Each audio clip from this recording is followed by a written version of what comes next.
Unit 3, Lesson 2, Eating Habits and Hazards. I caught sight of her at the play, and in answer to her beckoning, I went over during the interval and sat beside her. It was long since I had last seen her, and if someone had not mentioned her name, I hardly think I would have recognized her. She addressed me brightly. "Well, it's been many years since we first met. How time does fly." "Well, none of us are getting any younger. Do you remember the first time I saw you? You asked me to luncheon." "Did I remember?" "It was 20 years ago, and I was living in Paris. I had a tiny apartment in the Latin Quarter overlooking a cemetery, and I was earning barely enough money to keep body and soul together.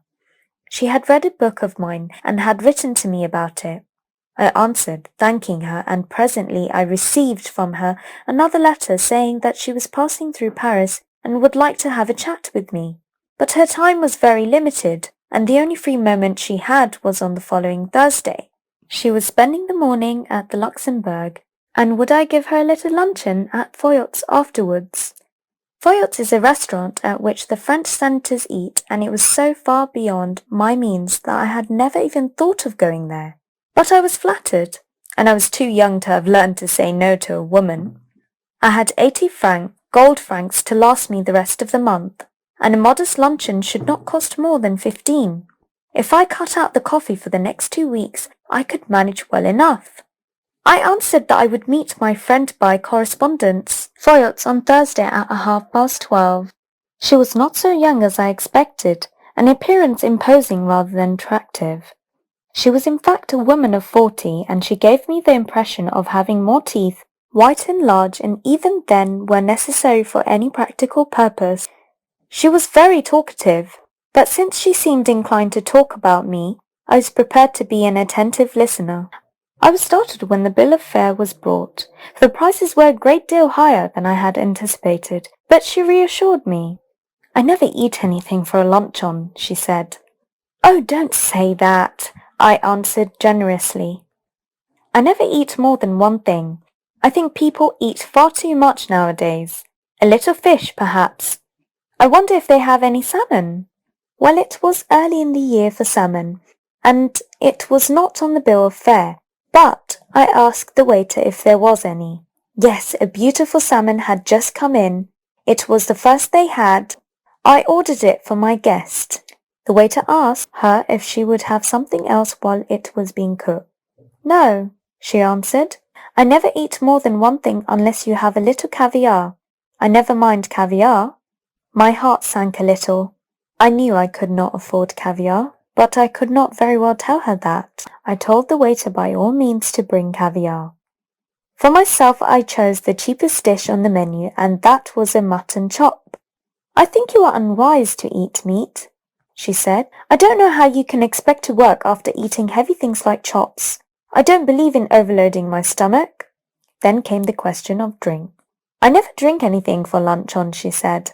"Neither do I," answered promptly. "Except white wine," she proceeded as though I had not spoken. "These French white wines are so light. They are wonderful for the digestion." "What would you like?" I asked, hospitable still, but not exactly effusive. She gave me a bright and amicable flash of her white teeth. "My doctor won't let me drink anything but champagne." I fancy I turned a trifle pale. I ordered half a bottle. I mentioned casually that my doctor had absolutely forbidden me to drink champagne. "What are you going to drink then?" "Water." She ate the caviar, and she ate the salmon. She talked gaily of art and literature and music, but I wondered what the bill would come to.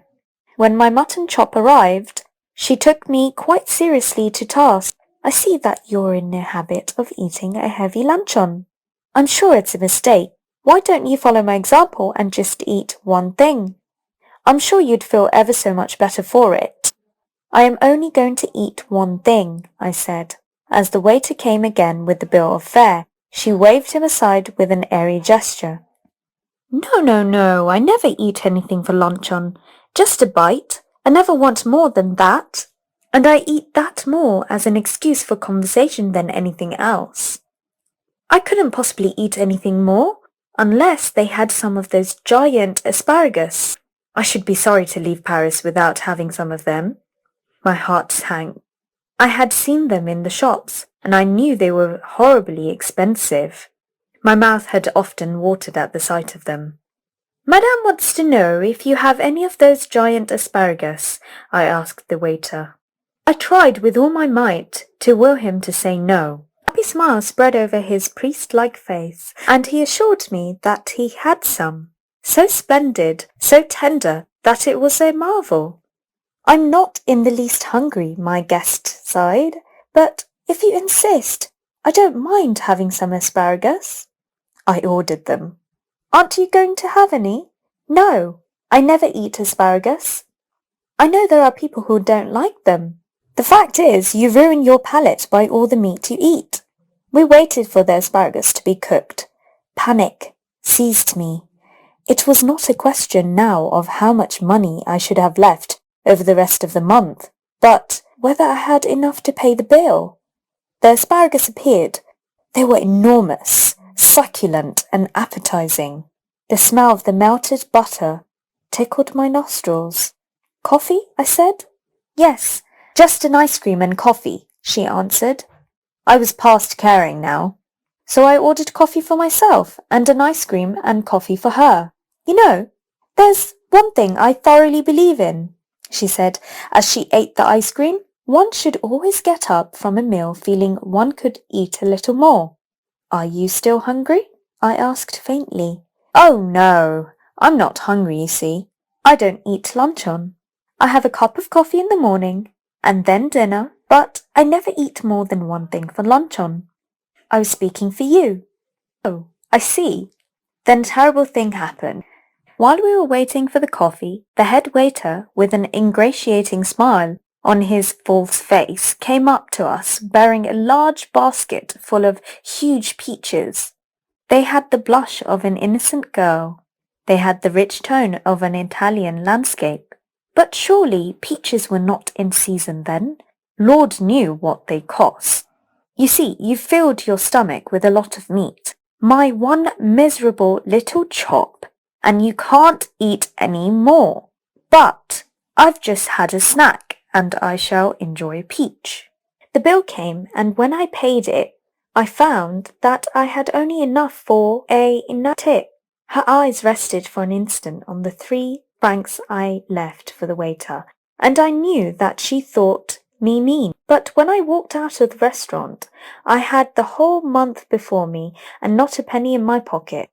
Follow my example, she said, as we shook hands, and never eat more than one thing for a luncheon.